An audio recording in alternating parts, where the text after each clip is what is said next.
আমার গ্রামে আবার গ্রামের কথা কোয়া লাগে, শুনি আবার আমার কাটি কুল্লি হয়। গ্রামের ঘটনা বলবো বলবো হ্যাঁ না, আমরা ক্ষমতায় কোলে করবে, অসুবিধে নেই, যা হয় হবে। ও আমার ভাইরা, দুইজন অন্যায় করেছে। অন্যায়, একটা ছেলে আর একটা মেয়ে কি অন্যায় করতে পারে বুঝে নেন। অন্যায় করেছে, করার পরে ধরা পড়ার কারণে তাদের বিচার সালিশ করি, জরিমানা করি 3000 টাকা, যতদূর মনে পড়ে জরিমানা। যে এইরাম অন্যায় করিস গ্রামে থাকতে হলে জরিমানা দিতে হবে, 3000 টাকা জরিমানাও তারা দেশে। এখন গ্রামের লোক বলছে তাহলে এখন এই টাকা দিয়ে কি হবে? অন্যায় করেছে। একজন বলছে মসজিদের পায়খানা ঘর বানাও, বলছে মসজিদের পায়খানা ঘর বানালেও তাতে সোয়াব হবে, এটা করানো যাবে না। বলছে এই টাকা পায়খানা ঘরে লাগা, মসজিদের পায়খানা বুদ্ধি দিতেছে। তা বলছে মসজিদই যদি কেউ পায়খানা ঘর করে দেয় তাও তার সোয়াব হয়। সুতরাং যে কাজ করি সেই কাজের টাকায় সোয়াব হলে হবে না। তা কি করতে হবে? বলছে একটা কাজ করা যাক, আমাদের গ্রামে তো টেলিভিশন নেই, আমরা একটা টেলিভিশন কিনি, ওই যত দেখবো গুনাহ হবে ওগেরও হবে। বুদ্ধি ভালো না?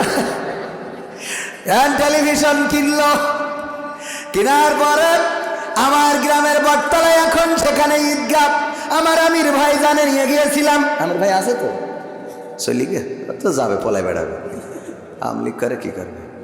ও আমার ভাইরা, আমির ভাই দেখে এসেছে সেই ঈদগাহ, ওইখানে ছিল ক্লাব ঘর, ওখানে টেলিভিশনের ঘর, টেলিভিশনের জন্য আলাদা করে একটা স্টেজ বানানো ছিল। ওই স্টেজে ব্যাটারি দিয়ে চালাইতে হয়তো, কারেন্ট ছিল না। ওই টিভিটা শুধুমাত্র কিনা হয়েছিল যে ওরা গুনাহ করেছে, ওকে যেন গুনাহ আরো বাড়ে, এজন্য কিনেছে।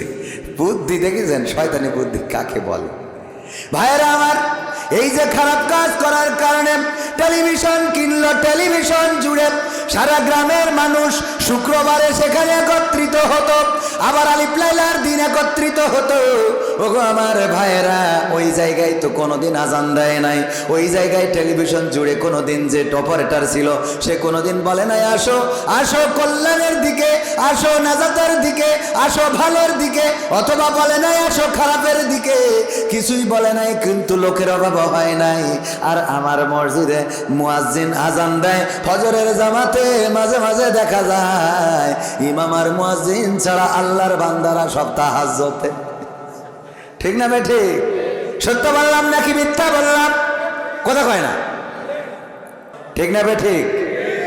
চেয়ারের বয় যারা করে, রূপের বয় যারা করে, সৌন্দর্যের বয় যারা করে, এই সৌন্দর্য কি চিরদিন থাকে? ক্ষমতার বড়াই যারা করে, ক্ষমতা কি চিরকাল থাকে? শক্তির বড়াই যারা করে, শক্তিও চিরকাল থাকে না। সুন্দর বনের মধ্যে যে বাঘ, যেই বাঘের ভয়ে শিয়াল কুত্তা বিলাই সবাই পালিয়ে বেড়ায়, একদা দেখা যায় সেই বাঘও কাহিল হয়ে পড়ে আছে, তার খাবার দেওয়ার মতো কাউকে খুঁজে পাওয়া যায়? খুঁজে পাওয়া যায় না? খুঁজে পাওয়া যায় না। সুতরাং চেহারার বড়াই করা যাবে না, পাওয়ারের বড়াই করা যাবে না, চেহারার বড়াই করা যাবে না, শক্তির বড়াই করা যাবে না। চুলের কুত্তা কাটিং দেওয়ার মতো আল্লাহর ওলিরা আছে না নাই? কত সুন্দর করে কুত্তা কাটিং দিয়ে ঘুরে বেড়ায় গো। আর আল্লাহ যদি ক্যান্সার নামক রোগটা দেয়, তাইলে যখন থেরাপি নাই, ইনজেকশন দেয়, বলেন উপরের নিচের কোন জায়গার চুল কি থাকে? কথা কয় না? থাকে, সব ঘরে চলে যায়। তার মানে এই চুলে কুত্তা কাটিং দিয়ে কোনো লাভ নাই। চুলের সৌন্দর্য আল্লাহ দিয়েছেন তাই আছে। আল্লাহ চাইলে তোমার মাথার মধ্যে সূর্যের আলো জ্বালাই দিতে পারে।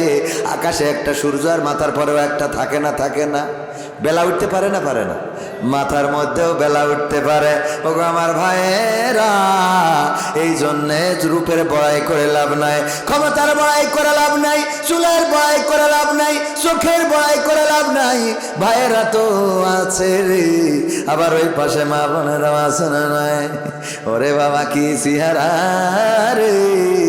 যাই দেখে আমার মেম্বারের ছেলে পাগল হয়ে যায়, বলে আমি যখন কলেজেতে পড়ি আমারে ভালোবাসে আমলিগির চেয়ারম্যানের ছোট ছেলে, সেই ছিল গলায় দেবে দড়ি। ঠিক না বেটে? ওর মনে খুব কষ্ট, এজন্য একটু জোরে কইছে। হ্যাঁ ভাই, ওর মনে খুব কষ্ট। ওগো আমার ভাইরা, দাঁড়ানো ভাই জানেরা, বসার জায়গা যদি না থাকে বসার দরকার নাই, আর যদি জায়গা থাকে বসলে কোনো ক্ষতি নাই।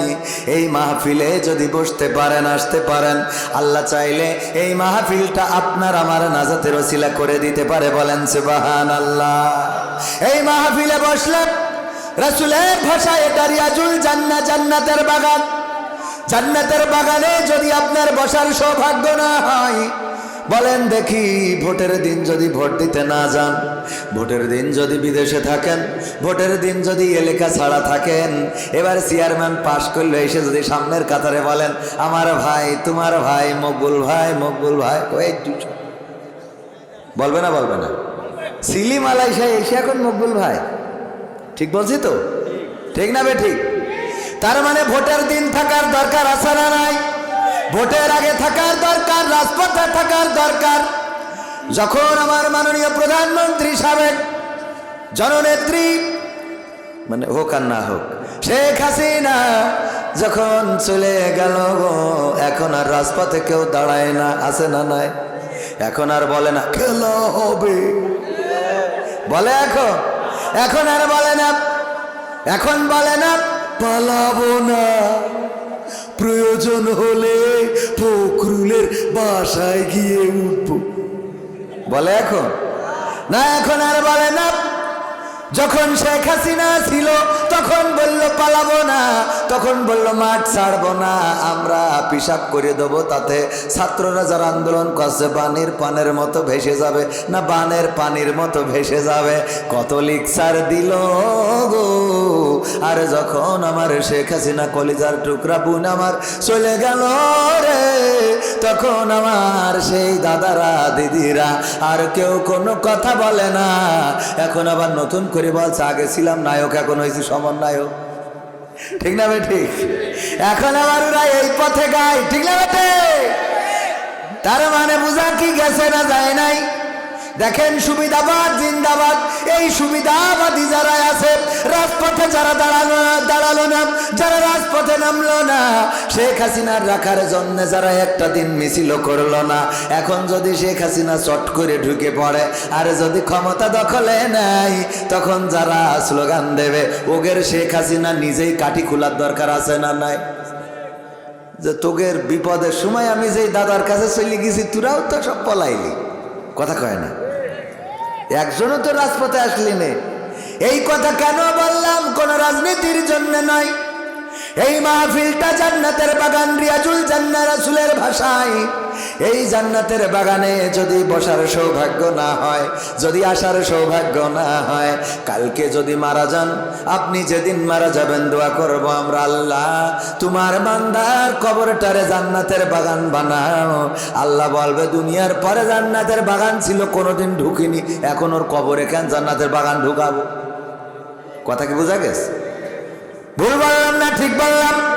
দুনিয়ায় যার মসজিদে ঢোকার সৌভাগ্য হলো না, 5 ওয়াক্ত মসজিদে মুয়াজ্জিন আযান দেয়, ডাকে হাইয়া আলাস সালাহ, আসো নামাজের দিকে, হাইয়া আলাল ফালাহ, আসো কল্যাণের দিকে। না, এই কল্যাণের দিকে পাওয়া গেল না।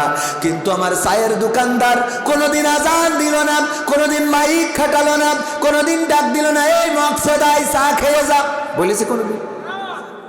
তার দোকানে খালি টেলিভিশনটা জুড়ে দিয়েছে, আলিফ লাইলা আলিফ লাইলা আলিফ লাইলা। কি আগের সময় ছিল না? ছিল না? লোকের ভিড় কম হতো না বেশি? খালি আলিফ লাইলা আলিফ লাইলা, লোকের ভিড় বেশি। শুক্রবারের কথা মনে আছে না নাই? 80-র দশকের মানুষ, 90-এর দশকের মানুষ জানেন শুক্রবারে বিটিভিতে একখান করে ছবি দিত। আর ওই দিন যার বাড়ি টেলিভিশন আছে রে, ওরে আল্লাহ, আগে যে জায়গা ধরে রেখে আসতো রে। ঠিক বলছি না বে? ঠিক বলছি? সত্য না মিথ্যা? আমার গ্রামে, আবার গ্রামের কথা কোয়া লাগে শুনি, আবার আমার কাটি খুললি হয়। গ্রামের ঘটনা বলবো? বলবো? হ্যাঁ না, আমরা ক্ষমতায় খোলে খুলবে, অসুবিধা নেই, যা হয় হবে। ও আমার ভাইরা, 2 জন অন্যায় করেছে। অন্যায়, একটা ছেলে আর একটা মেয়ে কি অন্যায় করতে পারে বুঝে নেন? অন্যায় করেছে, করার পরে ধরা পড়ার কারণে তাদের বিচার সালিশ করি, জরিমানা করি ৩,০০০ টাকা যতদূর মনে পড়ে জরিমানা। যে এইরাম অন্যায় করিছাও গ্রামে থাকতে হলে জরিমানা দিতে হবে, ৩,০০০ টাকা জরিমানাও তারা দেশে। এখন গ্রামের লোক বলছে তাহলে এখন এই টাকা দিয়ে কি হবে? অন্যায় করেছে। একজন বলছে মসজিদের পায়খানা ঘর বানাও, বলছে মসজিদের পায়খানা ঘর বানালেও তাতে সোয়াব হবে, এটা করানো যাবে না। বলছে এই টাকা পায়খানা ঘরে লাগা, মসজিদের পায়খানা বুদ্ধি দিতেছে। তা বলছে মসজিদই যদি কেউ পায়খানা ঘর করে দেয় তাও তার সোয়াব হয়, সুতরাং যে কাজ করি সেই কাজের টাকায় সোয়াব হলে হবে না। তা কি করতে হবে? বলছে একটা কাজ করা যাক, আমাদের গ্রামে তো টেলিভিশন নেই, আমরা একটা টেলিভিশন কিনি, ওই যত দেখবো গুণা হবে ওগেরও হবে। বুদ্ধি ভালো না? টেলিভিশন কিনলো, কেনার পরে আমার গ্রামের বটতলায় এখন সেখানে ঈদগাহ আমার আমির ভাই জানে নিয়ে গিয়েছিলাম। আমির ভাই আছে তো চলি গে তো যাবে, পলাই বেড়াবে, আমলিক করে কি করবে। ও আমার ভাইরা, আমির ভাই দেখে এসেছে সেই ঈদগাহ, ওইখানে ছিল ক্লাব ঘর, ওখানে টেলিভিশনের ঘর, টেলিভিশনের জন্য আলাদা করে একটা স্টেজ বানানো ছিল। ওই স্টেজে ব্যাটারি দিয়ে চালাইতে হয়তো কারেন্ট ছিল না, ওই টিভিটা শুধুমাত্র কিনা হয়েছিল যে ওরা গুনাহ করেছে, ওকে যেন গুনাহ আরো বাড়ে এজন্য কিনেছে। বুদ্ধি দেখেছেন? শয়তানি বুদ্ধি কাকে বলে? ভাইয়েরা আমার, এই যে খারাপ কাজ করার কারণে টেলিভিশন কিনলো, টেলিভিশন জুড়ে সারা গ্রামের মানুষ শুক্রবারে সেখানে একত্রিত হতো, আবার আলিফ লাইলার দিন একত্রিত হতো। ওগো আমার ভাইয়েরা, ওই জায়গায় তো কোনোদিন আজান দেয় নাই, ওই জায়গায় টেলিভিশন জুড়ে কোনোদিন যে অপারেটর ছিল সে কোনোদিন বলে নাই আসো আসো কল্যাণের দিকে, আসো নাজাতের দিকে, আসো ভালোর দিকে, অথবা বলে নাই আসো খারাপের দিকে, কিছুই বলে নাই। কিন্তু লোকের অভাব হয় নাই। আর আমার মসজিদে মুয়াজ্জিন আজান দেয় ফজরের জামাতে, মাঝে মাঝে দেখা যায় ইমাম আর মুয়াজ্জিন ছাড়া আল্লাহর বান্দারা সব তাহাজ্জুদে। ঠিক না বে ঠিক? সত্য বললাম নাকি মিথ্যা বললাম? কথা কয় না? ওগো আমার ভাইয়েরা, এই দোকানে যারা বসে আছেন, চায়ের দোকানে, আড্ডায়, সিনেমায়, তাস খেলায়, বিভিন্ন জায়গায় বসে আছেন, আপনাদের করজোরে বলবো ভাইয়েরা আমার, আজকে আমরা ডাকছি আসেন না, আসেন না। পরকালের ময়দানে যেদিন বিপদে পড়ে যাবেন ওই দিন হুজুরে ডেকে বলবেন হুজুর গো একটু পার করে দেন, আমিও আপনাকে দাড়ি পাল্লার লোক ছিলাম। কথা কয় না? এই আপনাদের অসুবিধা হচ্ছে? কি হবে বেঁচে থেকে অযথা বিদ্যা শিখে যদি না গড়তে পারি শোষণবিহীন সমাজটাকে? কি হবে বেঁচে থেকে? কি হবে ছাত্র সেজে চুমু খেয়ে সনদ খানা যদি হয় বিদ্যালয়টা পরিমণিদের আড্ডাখানা? ও আমার ভাইয়েরা, বিদ্যালয় ভার্সিটিগুলো এখন যারা অন্যায় করে তাদের দখলে, ভালো মানুষের স্থান নাই। এখন তো তাও একটু জায়গা হয়েছে। 3 মাস আগে নামাজ পড়াও যেত না, গোপনে নামাজ পড়তে হতো। টাকনুর উপরে কাপড় পরলে বুঝে নিত এইটা বিশেষ দলের লোক, পিটানি শুরু হয়ে যেত। ঠিক না বেঠে? কথা কয় না? তার মানে সারসাই এগুলো ছিল না? ছিল মানে কি? গুগাতে আমার জুতো খুলিয়ে তো দৌড় মারতে। বালুন্ডা কোনে? বালুন্ডা আমার সে জুতো পাই দিতে দেয় না। আমি বলছি ভাই টাকা দেখি না জুতো, বলছে আপনি জুতো নিচ্ছে মায়ের আমাদেরও খাওয়াবেন। বালুন্ডা ওই যে উনি জানেন। হ্যাঁ আরো ছিল। আমি তো উঠেতে আমি বললাম যে খেলা হবে, আমি তো খারাপ কিছু কইনি। ওরা যা শিখাইছে তাই কইয়ে বলছে যে বের। তাহলে আপনারা যদি বলেন না এখানে ভালো ছিলাম, আমি তো মানবো না। মানা যাবে? আমার দাঁড়ানো যুবকেরা, কলিজার টুকরা ভাইয়েরা আমার, আমি যেখানেই যাই যুবকদের ভিড় পড়ে যাই। আমার এলাকা বলে একটু কম, অসুবিধা নাই। গ্রামের ফকির ভিক্ষা কম পাইলেও কোনো অসুবিধা নাই, কিন্তু এলাকার লোক যেন না বলতে পারে যে বগুড়ায় যেত, কুষ্টিয়ায় যেত, রাজশাহী যেত, চাঁপাইনবাবগঞ্জে যেত, রংপুরে যেত, আর ওখান থেকে বুগলা টাকা নিয়ে বাড়ি এসে মজা মারত। আমাদের কোনোদিন বলিনি, এই কথা যেন বলতে না পারে। এই জন্যই মাঝে মাঝে 2-1টা প্রক্সি দিই। বোঝা গেছ তো? মাঝে মাঝে 2-1টা মেরি দিয়ে যায়, যাতে আপনারা অভিযোগ করতে না পারেন।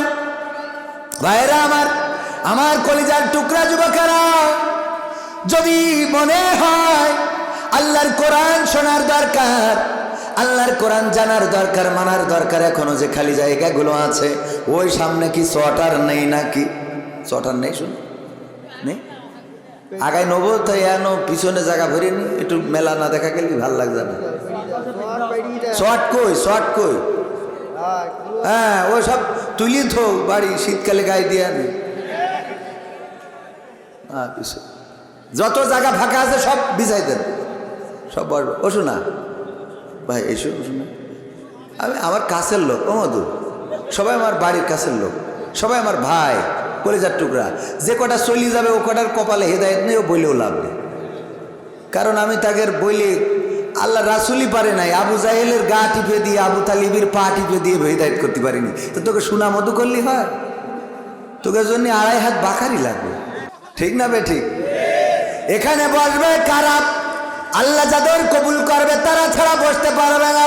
যদি উদাহরণ দিতে যাই, উদাহরণ দিয়ে মাঝে মাঝে বলি, মুরগি পুষেছে আমার পরিচালক ভাই, পরিচালক ভাইয়ের পরে রাগ করিস তো, মন খারাপ করে দিয়েছে। ওরে মনে এতে রাগ না, ওইলে এমনি একটা ভাব নিলাম পয়লা, বলবেন একটা ভাব, মানে উঠে পরে একটা ভাব নিতে হবে। তো এটা একটু এলাকার মাহফিল, হ্যাঁ, মানুষ দাম দিচ্ছে না, তো হঠাৎ মনে করেন একটা ভাব নিলে বোঝা যায় হুজুরির একটা ভাব আছে। কারণ আমি তো দ্বিতীয় বক্তা, বললেন প্রধান বক্তা তো আছে, তো এখন উনার নাই মুরগি নেই। আমার ভাই তো কনে সাড়াতলা বলছে মুরগি পুষার জন্য বউও নেই। হ্যাঁ, এই বললেন। যাই হোক ভাইরা আমার, লাইভ যাচ্ছে, অনেকে আবার বলবেন দেখেন মাহফিলের ময়দানটা হাসির হাস্যের মঞ্চ করে ফেলেছে। ভাই, মাহফিলের ময়দান হাসির হাস্যের মঞ্চ করে নাই, বরং কিছু কথা, কিছু আনন্দ, কিছু বিনোদন, কিছু শিক্ষা দেওয়ার দরকার আছে না নাই?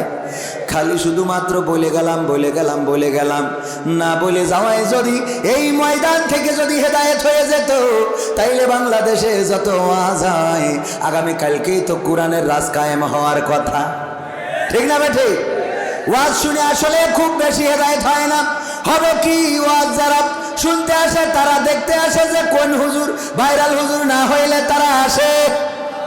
আমার ভাই ওয়াজ করলো আমার থেকে ভালো, পবিত্র কোরআন থেকে রিলে করে শুনাইছে। বলেন এর 3 ভাগ 4 ভাগের 1 ভাগ লোক কি ছিলেন না? ওয়াজ করলো ভালো, কিন্তু আমাদের ভালো লাগেনি, কারণ আমাদের দলের হতে হবে, আমাদের পছন্দের হতে হবে। তার মানে শ্রোতা যারা আসে তাদের পছন্দের না হইলে ওয়াজ শোনে।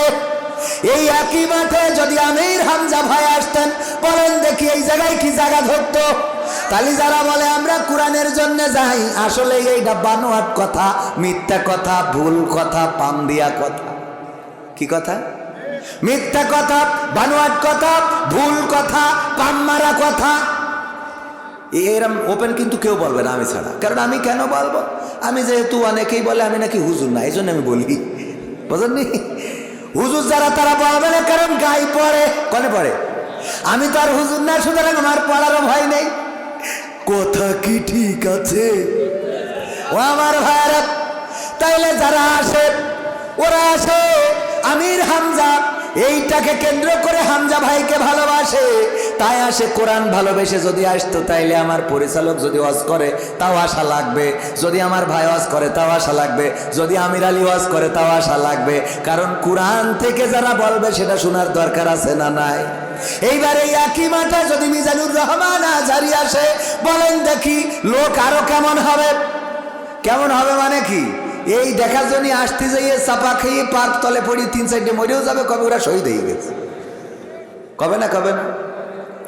অথচ মিজানুর রহমান আজহারীর জন্য এসেছে, কোরআনের জন্য আসে নাই।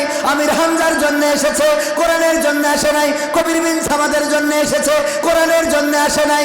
মাওলানা আরো যত আছে পছন্দের হুজুরদের জন্য এসেছে, কোরআনের জন্য আসে নাই। সে বলে হুজুর আপনার ভালোবাসি কোরআনের জন্য, এটা মিছে কথা। আমি সামনেই বলি ভাই, এই মিথ্যে কথা বলার তো কোনো দরকার নেই। কি এর কোরআনের জন্য ভালোবাসে? কোরআনের জন্য যদি ভালোবাসেন, জুম্মার দিন ইমাম সাহেব বয়ান শুরু করার পরে দেখেন চা খেয়ে বেড়ায়, গরু বাইন্দে বেড়ায়, গরুর গোসল করাচ্ছে, মাইকি ওয়াজ চলছে, ও গরু পুকুরি লাগাচ্ছে, কে বল ঠিক না বেঠি? তা হুজুর কি বাজে কথা বলে? বরং হুজুরই তো ভালো কথা বলে। মসজিদের ইমামের ওয়াজ শোনেন না, আপনি বলেন আমি আল্লাহর জন্য। একদম মিছে কথা, খবরদার মিছে কথা বলবেন না। আপনি গুনাহগার হচ্ছেন, কেন গুনাহগার হবেন? গুনাহগার হওয়ার কোনো দরকার আছে না। এরপরে বলি, ধরে নেন যে মুরগি আছে এখানে, কারোর মুরগি আছে না, চাচা মুরগি আছে না, আমার ওই চাচা মুরগি পুষেছে 10টা ডিম, তার মধ্যে 5টা ডিম উনার বিয়ায় এসেছিল, মেয়ে বিয়ে দিয়েছে, তাই বিয়ায় রান্না করে কুরমা করে খাওয়াইছে। আর বাকি আছে কয়টা? 5টায় 5টা ডিম যখন মুরগি তাওয়া লাগা হয়েছে, স্ত্রী বলতেছে দেখো 5টা ডিম বসাইলে তো বেকায়দা, 5টা ডিম 5টা বাচ্চা, যদি এর মধ্যে 2টা ডিম ড্যামেজ হয়ে যায় তাইলে 3টা নিয়ে ঘুরে বেড়াবে, আমাদের তো লস হয়ে যাবে, আরো 5টা ডিম অন্তত খুঁজে নিয়ে আসো। ওই মুরব্বী আমার চাচা যান গ্রামে ঘুরে ঘুরে 5টা ডিম পেয়েছে, তবে হাঁসের ডিম। কে ডিম? এই যে মুরগির পেটের নিচেই দিয়েছে, বাচ্চা হবে না, হবে না।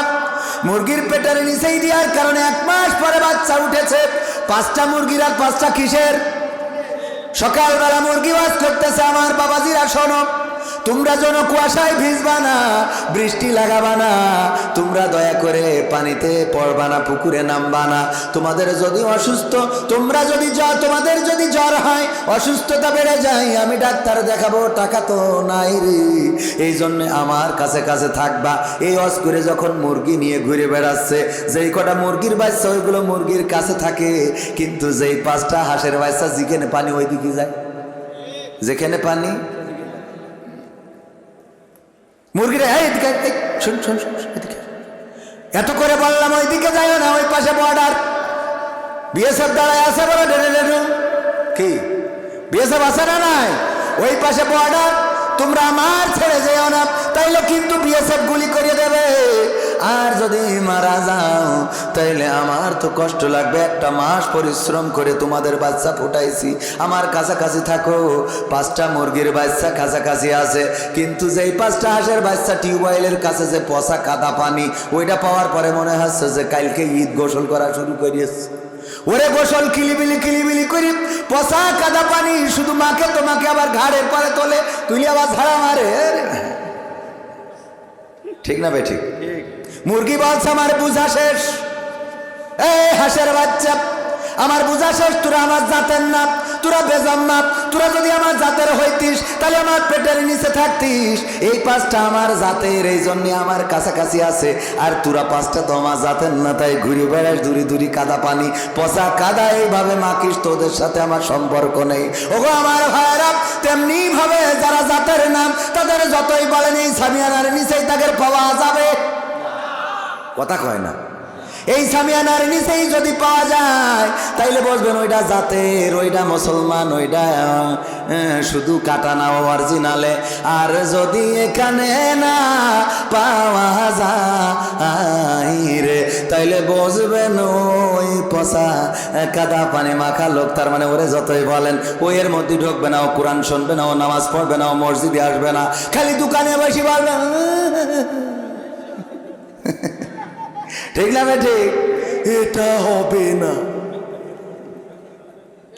ক্ষমতায় কেউ স্থায়ী হয় না, হোক না সে হাসিনা কি বারে না, চেয়ারটা চিরকাল থাকে না। ঠিক না বেঠি? ক্ষমতায় কেউ স্থায়ী হয় না, মুজিবুর বেশি দিন থাকেনি, জিয়াউর কেউ তো রাখেনি, মুজিবুর বেশি দিন থাকেনি, জিয়াউর কেউ তো রাখেনি।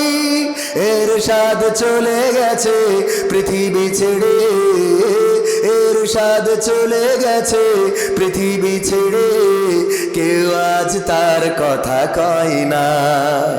ক্ষমতায় কেউ স্থায়ী হয় না, হাসিনা ক্ষমতা ধরে রাখতে আয়না ঘর বানিয়েছিল, জনগণের রোশানা হলে দাদার দেশে পালিয়ে গেল। এই আপনারা জোরে করলে কি দাদা শুনি ফেলবে? হ্যাঁ, গলায় আওয়াজ এরম কেন? বর্ডারের কাছে থাকেন, আওয়াজ আপনাদের মনে আসছে যে বাড়িতে কি নিষেধ করতে নাকি? কথা বলতে নিষেধ করতে? তো এরম 60 লোকের তো এরম হওয়ার কথা না। আফিল ভাই চলে গেছ তো কি হয়েছে, বশির ভাই হয়েছ তো, কথা কয় না। আফিল ভাই না আপনাদের এখানে, তা আফিল উদ্দিন চলে গেছে তাতে কি হয়েছে, বশির ভাই আছে না?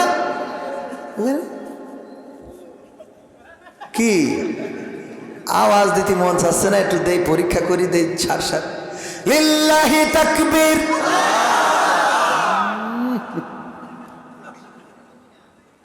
আওয়াজ করবেন ওইনে দাদা কবে যে শর্ট করে ঢুকা হবে না, ওইন বসে রইস পথে, আপনারা বর্ডারের কাছে না, তাহলে আওয়াজটা সেরকম হওয়া লাগবে না। লিল্লাহি তাকবীর, তা পছন্দ হইল না। আরে দায় রয়েছেন আমার ভাইরা, কেউ মনে হয় করছে না, ভাই আপনারা একটু কম দায় থেকে একটু আওয়াজ দেন। আপনার দায় থাকলে আমার কোনো অসুবিধে নেই, আপনি পারলে আমার অসুবিধে কি, যাওয়ার সময় একটা স্পিড খেয়ে বাড়ি চলে যাই। লিল্লাহি তাকবীর, নারায়ে তাকবীর, আল কোরআনের আলো, আল হাদিসের আলো, আমার নেতা তোমার নেতা, লিল্লাহি তাকবীর। এখনো শীত ভালো পড়ে নাই, মাঝে মাঝে একটু আওয়াজ দিবেন, মাঝে মাঝে ঠিক বেঠিক, ঠিক না হইলে বলবেন যে ঠিক না, এটাও তো বলবেন। তা ঠিকও কর না, ঠিক নাও কর না, কারণও আছে, ভারতের কাছে তো, এটা ভারতের কাছে না। ওই পারে গেলাম, গেলি ওয়াজ করতে দিতেছে, ওয়াজ করি, যাই যা বলি কেউ কিছু কথা কয় না। তা আমি বলছি কিরাম হইলো, কেউ কিছু বলে না। আমি আমার আব্দুল সালাম যুক্তিবাদী ভাইকে ফোন দিলাম, ভাই এই পারে ওয়াজ করি তো তেমন টেস্ট লাগতেছে না, কেন? বলছে ওয়াজ করি, সামনে শ্রোতা থাকে হাজার হাজার, কেউ কোনো কথা বলে না, আমিনও বলে না, ওলা দোয়াল্লিনও বলে না। বলছে ওদের হিসেব হইলো বাংলাদেশে টাকা খরচ করে হুজুর নিয়ে আসে কি আমরা কথা বলবো, তাই যা বলার হুজুর তুমি একা বলবো, টাকা নিবা আবার আমাদের কথা কইতে হবে। এই জন্য এ তো বর্ডারের কাছে আপনাদের মধ্যে কি এই আমল চলছে নাকি? এই আমল চলছে? আল্লাহ আমাদের কবুল করুন, বলেন আমিন। সম্মানিত ভাইয়েরা, আমরা মাহফিল তো শুরু করিনি, শুরু করা দরকার। 23তম ঐতিহাসিক তাফসিরুল কোরআন মাহফিল কৃষ্ণপুর দক্ষিণ পূর্বপাড়া জামে মসজিদের উদ্যোগে আজকের মাহফিলের শ্রদ্ধাভাজন সভাপতি জনাব আলহাজ মাস্টার জহুরুল হক সাহেব আছেন, মাশাআল্লাহ, আল্লাহ হায়াতে তাইয়্যিবা দান করুন, বলেন আমিন। আল্লাহ রাব্বুল আলামিন দীর্ঘজীবী করুন এবং সুস্থ জীবন দান করুন, বলেন আমিন। এছাড়া আলোচনা করেছেন আমার আগে আমাদের আমির ভাইয়ের বন্ধুবর আমিরুল ইসলাম সাহেব, অনেক সুন্দর আলোচনা করেছেন। আলোচনা করবেন আপনাদের আকাঙ্ক্ষিত প্রত্যাশিত, আপনাদের অঞ্চলের গৌরব, আমাদের প্রিয় ভাই হাফেজ হজরত মাওলানা মাহবুবুর রহমান সাহেব, যিনি ঝিনেদার হলেও আমাদের যশোরেই সুপরিচিত, ঠিক কিনা? আমি মাঝখানে মনে করলাম কিছু বক্তাদের বলবো যে আপনাদের এই নামে সংশোধন আছে। সংশোধন কি? মাহবুবুর রহমান থাকে বেনাপোল। বেনাপোল কিসের মধ্যে? যশোরের মধ্যে। লেখে কি? ঝিনাইদা। হাসান আল মামুন লাল থাকে কনে? যশোরে। লেখে কি? রবিউল ইসলাম খুলনা থাকে কনে? লেখে কি? আমার তৈবুর রহমান ভাই মাওলানা, ঘর বাড়ি বউ বাইস্তা সব যশোরে, ভিটে মাটি। লেখে কি? যশোরে থেকে সব নিজেদের জায়গা প্রমোট করে বেড়াচ্ছে। এটা কি মানা যায়? এটা মানবো না, ঠিক না? ঠিক। আমাদের যশোরে থাকবে, যশোরের ট্যাক্স দেওয়ার দরকার আছে না নাই? এই জন্য এই বক্তাগুলো যে কটা বললাম সবগুলো এই নামের শেষে সংশোধনী দিয়ে সব যশোর লিখতে হবে, যাতে এলাকা বোঝে যে যশোরে সব বক্তা পয়দা করে। উনারা কিন্তু তৈরি হয়েছে আমাদের যশোরে এসে, জানেন কি না? এ বাবা, যশোরে তো উর্বর ভূমি, এনে তো বক্তা তৈরি হয়, কথা কয় না। কিন্তু যশোরের লোক একটু বক্তা কম হয়ে গেছে, কারণ এরা 72, ভূমিটা উর্বর, কিন্তু যে গাছটা লাগানো হয়েছে ওইটার সমস্যা। বিষয়টা বোঝেননি? যশোরের লোক আলেম সব দেখেন, যে কটা বক্তা বাংলাদেশে কাঁপায় বেড়াচ্ছে সব যশোরে আছে, কিন্তু এক একজনের ডেজিনেশন এই যে ঝিনেদা, সাতক্ষীরা, কুষ্টিয়া, খুলনা, এইভাবেই সবার ডেজিনেশন। আর আমরা কি করি? আমরা যশোরের লোক, আমরা খালি বগল বাজাই। আমাদেরও বক্তা হওয়ার দরকার আছে না না? এই জন্যে আমাদের সন্তানদেরকে কোথায় পড়াবো? মনে থাকবে? কোরআন যদি জানে কোরআন বলতে পারবে, যদি না জানে বলতে পারবে। এই জন্য এখন জেনারেল মিশ্রিত কোরআন, হিফজুল কোরআন মাদ্রাসা প্রতিষ্ঠিত হয়েছে বিভিন্ন জায়গায়। এই মাদ্রাসাগুলোতে আমাদের সন্তানদেরকে দেওয়ার চেষ্টা করব ইনশাআল্লাহ, তৌফিক দিন। এছাড়া উপস্থিত আছেন আরো গণ্যমান্য ব্যক্তিবর্গ, সঞ্চালনায় রয়েছেন প্রিয় ভাই হাফেজ মোহাম্মদ হাফিজুর রহমান সাহেব, কৃষ্ণপুর দক্ষিণ পূর্বপাড়া জামে মসজিদের শ্রদ্ধাভাজন ইমাম ও খতিব আছেন। আমার সামনে উপবিষ্ট দিনদার ইমানদার মুসলমান ভাই বাবাজিরা, পর্দার অন্তরালে মা এবং বোনেরা, সবাইকে অন্তরস্থল থেকে আবারও সালাম জানাচ্ছি, আসসালামু আলাইকুম ওয়া রাহমাতুল্লাহি ওয়া বারাকাতুহু। আমরা আল্লাহর শুকরিয়া আদায় করি যে মহান রব দয়া করে মায়া করে আমাদেরকে মানুষ হিসাবে সৃষ্টি করেছেন, পৃথিবীর সমস্ত বালা মুসিবত থেকে মুক্ত করে আজকে এখানে আসার বসার তৌফিক দান করেছেন। সেই রবের শুকরিয়া আদায় করে বলছি আলহামদুলিল্লাহ। আলহামদুলিল্লাহ। এত আসতে বলে আরে ভাইয়েরা আমার, দেখেন আমি ওয়াজ করছি, আজকে ওয়াজ করছি না, কাল কি হবে এইটার কোনো নিশ্চয়তা আমার আছে? আব্দুল হাই মোহাম্মদ সাইফুল্লাহ ভাইয়ের নাম শুনেছেন না শোনেন নাই? আব্দুল হাই মোহাম্মদ সাইফুল্লাহ ভাই ডক্টর আব্দুল্লাহ জাহাঙ্গীর স্যারের ছাত্র। ডক্টর আব্দুল্লাহ জাহাঙ্গীর ছিলেন বাংলাদেশে দলমত নির্বিশেষে জেনারেল অথবা মাদ্রাসা পড়ুয়া সবার কাছে প্রিয় ভাজন একজন ব্যক্তি, ঠিক না বে ঠিক? ডক্টর আব্দুল্লাহ জাহাঙ্গীরের ছাত্র আব্দুল হাই মোহাম্মদ সাইফুল্লাহ ভাই আমার খুব কাছের মানুষ, অনেক মহব্বত করেন, আমিও তাকে অত্যন্ত মহব্বত করি। দেখা হলে জড়িয়ে ধরেন, অনেক গল্প হয়, মাঝে মাঝে ফোনেও কথা হয়। ওইদিকে মাহফিলে গেলে বগুড়াতে অনেকবার একসাথে চা খেয়ে তারপরে উনি ঢাকার উদ্দেশ্যে গিয়েছেন, আমি যশোরের উদ্দেশ্যে এসেছি। এই মানুষটা গতকালকে অ্যাক্সিডেন্ট করে আজকে গতকালকে রাতে হাসপাতালে ছিল, আজকে হাসপাতালে চোখ অপারেশন করার পরে বিশ্রাম দেওয়া হয়েছে যে আপনি বাসাতে থাকবেন, তবে রেস্টে থাকতে হবে, মাহফিল করা যাবে। গতকালকে যিনি স্টেজের বক্তা ছিলেন, স্টেজে বসে কণ্ঠস্বর দিয়ে প্রতিবাদী ছিলেন, কোরআন শুনিয়েছেন, কোরআন বুঝিয়েছেন, আজকে সেই মানুষটা আল্লাহ রাব্বুল আলামিন তাকে রেস্টের জন্য, বিশ্রামের জন্য পাঠিয়ে দিয়েছেন যে আজ কিছুদিন বিশ্রাম করো। আমরা জানি না কার কখন কি হবে।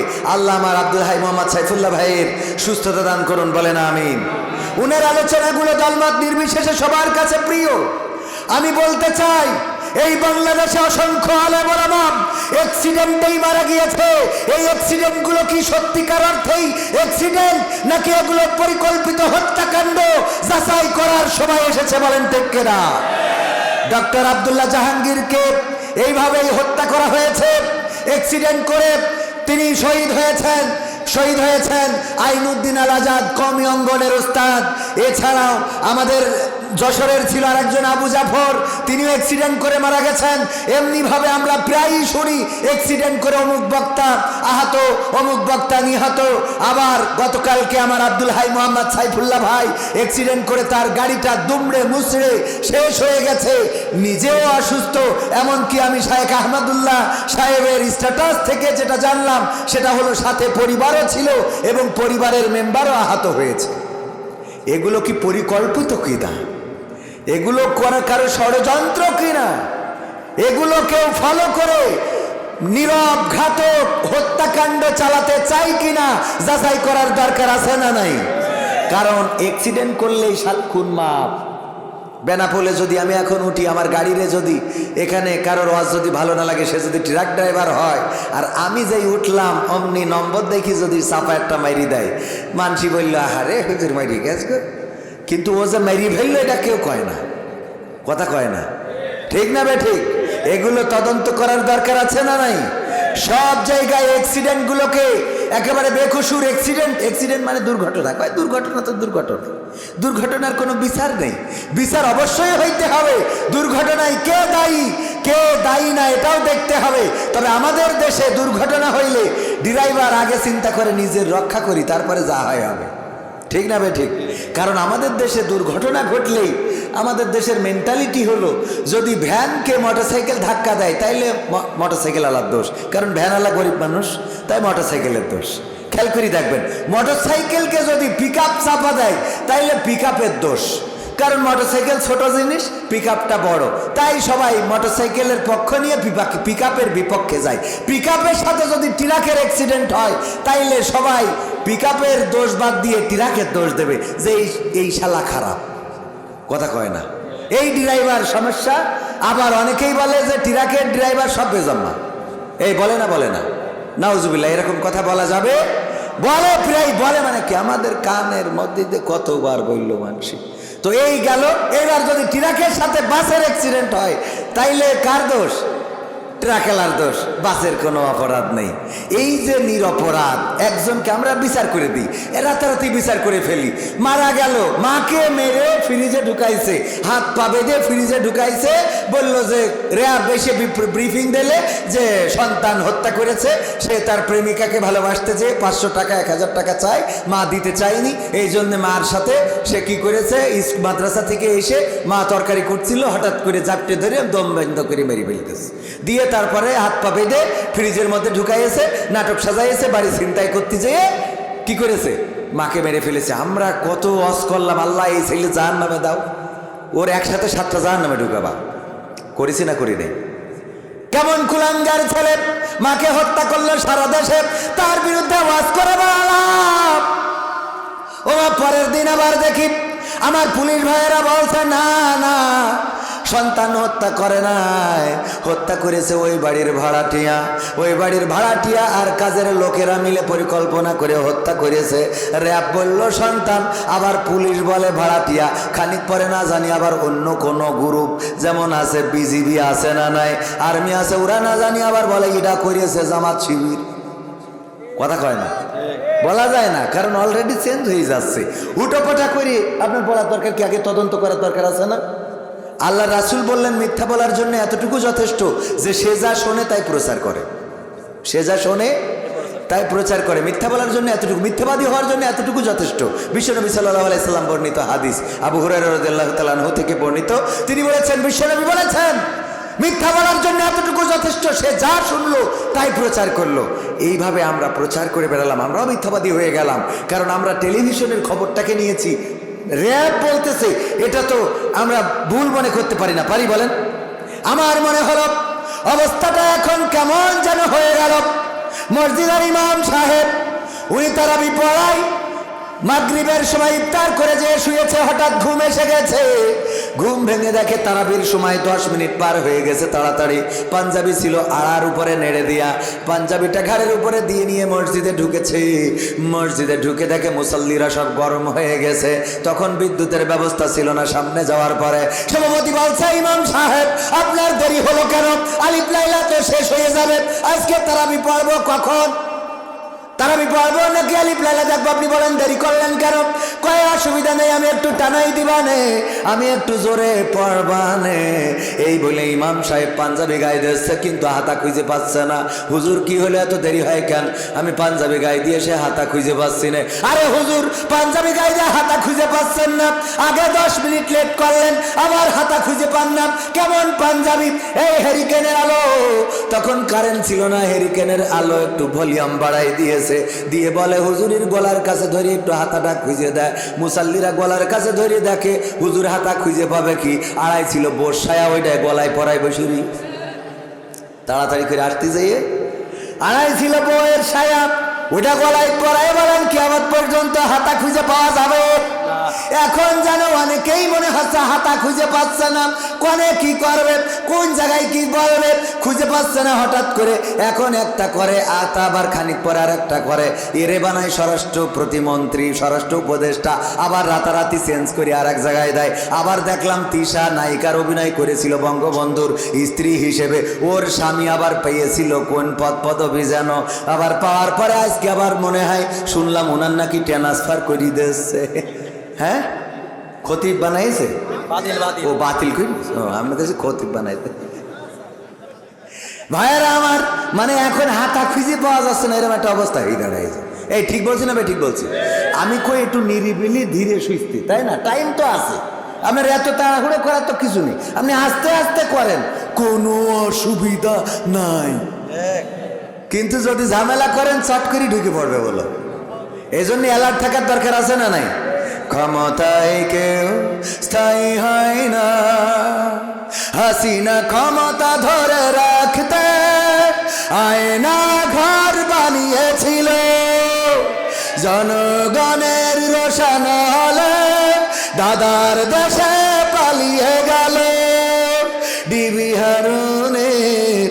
পাশে আর বিবি হারুনের পাশে আর পরিমণিদের দেখা যায় না।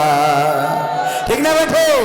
ক্ষমতায় কেউ স্থায়ী হয় না, হোক না সে রেহেনা কিবা হাসিনা, চেয়ারটা চিরকাল থাকে, চেয়ারটা চিরকাল থাকে না। আমি পবিত্র কোরআনের 2 নম্বর সূরা সূরা বাকারার 28 নম্বর আয়াত তেলাওয়াত করেছি, মনে আছে না নাই? আল্লাহ বললেন কাইফা তাকফুরুনা বিল্লাহি ওয়া কুনতুম আমওয়াতান ফাহইয়াকুম সুম্মা ইউমীতুকুম সুম্মা ইউহয়িকুম সুম্মা ইলাইহি তুরজাউন।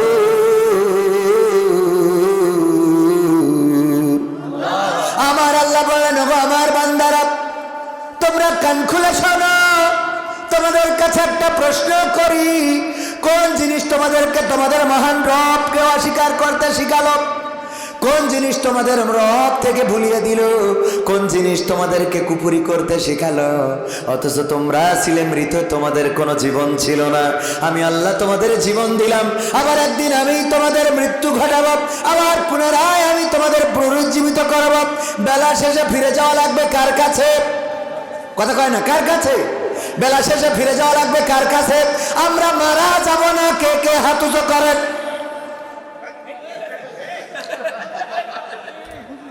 মারা যাব না, কে কে? মারা যাব না, মারা যাব না, কে কে? একজন কি আছেন?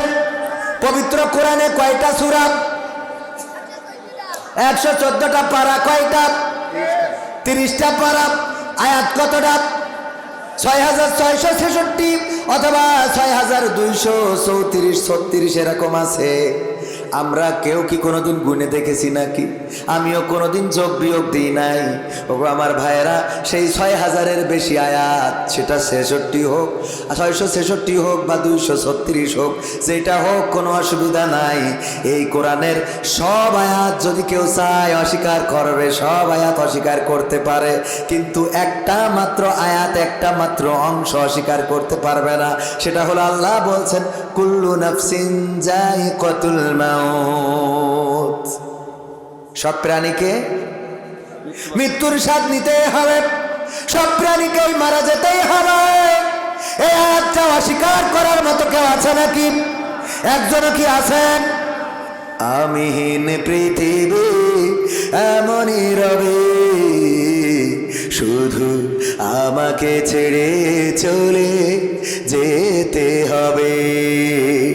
তুমিহীন পৃথিবী এমনই রবে, শুধু তোমাকে ছেড়ে চলে যেতে হবে। থাকবে স্বজনেরা, কাঁদবে আপনেরা, থাকবে স্বজনেরা, কাঁদবে আপনেরা, দুটো দিন পরে আবার ভুলে যাবে, ভুলে যাবে। আমিহীন পৃথিবী এমনই রবে, শুধু আমাকে ছেড়ে চলে যেতে হবে। কতজন এলো গেল, কেউ থাকে না, কে কবে যাই চলে খোঁজ রাখে না। ঠিক না বেঠে? কতজন এলো গেল, কেউ থাকে না, কে কবে যাই চলে খোঁজ রাখে না। তাই আর ভাবি না আগের মতো, তাই আর ভাবি না আগের মতো। কে কি বলেছে কবে, কে কি বলেছে কবে? আমিহীন পৃথিবী এমনই রবে, শুধু আমাকে ছেড়ে চলে যেতে হবে। ঘরলি ভুলে যাবে ঘরেরও কথা, সাজ সাজাবে নতুন সংসার, সন্তান ভুলে যাবে কিছুকাল পরে কে ছিল পিতা যে তার। মিছে এই দুনিয়ায় মিছে সব কাজ, সত্য জীবনে নামবে যে সাজ। মিছে এই দুনিয়ায় মিছে সব কাজ, সত্য জীবনে নামবে যে সাজ। তাই আর ভাবি না আগের মতন, তাই আর ভাবি না আগের মতন। কে কি বলেছে কবে, কে কি বলেছে কবে, আতে হবে। ঠিক না বাঠে? এই মাহফিল কততম? 23তম। কততম? এই 23টা বছরই এসেছেন এমন একজনও কি আছে? একজনও নাই। 23 বছর আগে প্রথম যেদিন শুরু হয়েছিল ওই দিন যারা এসেছিল তারা কেউ কবরে, কেউ বাড়িতে শুয়ে, কেউ অসুস্থ, কেউ বা বিদেশে, কেউ বা দূরে আছে, কেউ পাগল হয়ে গেছে। ওগো আমার ভাইরা, এইটা 23 থেকে 43 হবে না? হবে না? 43 হবে না? হবে না? 43তম মাহফিলে আমরা কি থাকতে পারবো? এই নিশ্চয়তা কি আছে? না। এবার আল্লাহ বলেন কাইফা তাকফুরুনা বিল্লাহি ওয়া কুনতুম আমওয়াতান ফাআহইয়াকুম সুম্মা ইউমীতুকুম সুম্মা ইউহয়িকুম সুম্মা ইলাইহি তুরজাউন। ওগো আমার বান্দারা বলো, কোন জিনিস তোমাদেরকে তোমাদের মহান রব থেকে ভুলিয়ে দিল? অথচ তোমরা ছিলে মৃত, তোমাদের কোনো জীবন ছিল না, তোমাদের কোনো আকার ছিল না, আকৃতি ছিল না। আমি আল্লাহ তোমাদের জীবন দিলাম, আকার দিলাম, আকৃতি দিলাম। তোমাদের চোখ যেখানে দরকার চোখ দিলাম, কান যেখানে দরকার কান দিলাম।